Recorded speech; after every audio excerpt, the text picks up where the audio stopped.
whatever situation we are going to face,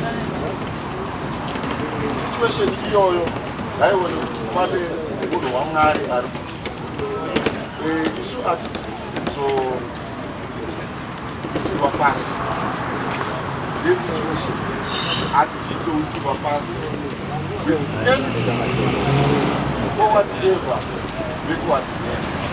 Mwari ngatibatsire ticharumidza Mwari. 54 tichazofumira mufundisi kutamiswa vagotinamatirira as we are beginning our march, the march of victory. Tidzamira zvoga, zvivhazo zvakamira zvoga, kusuwa kwakamira koga, pamushishima kune vawana kufambira namba 54.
Hallelujah.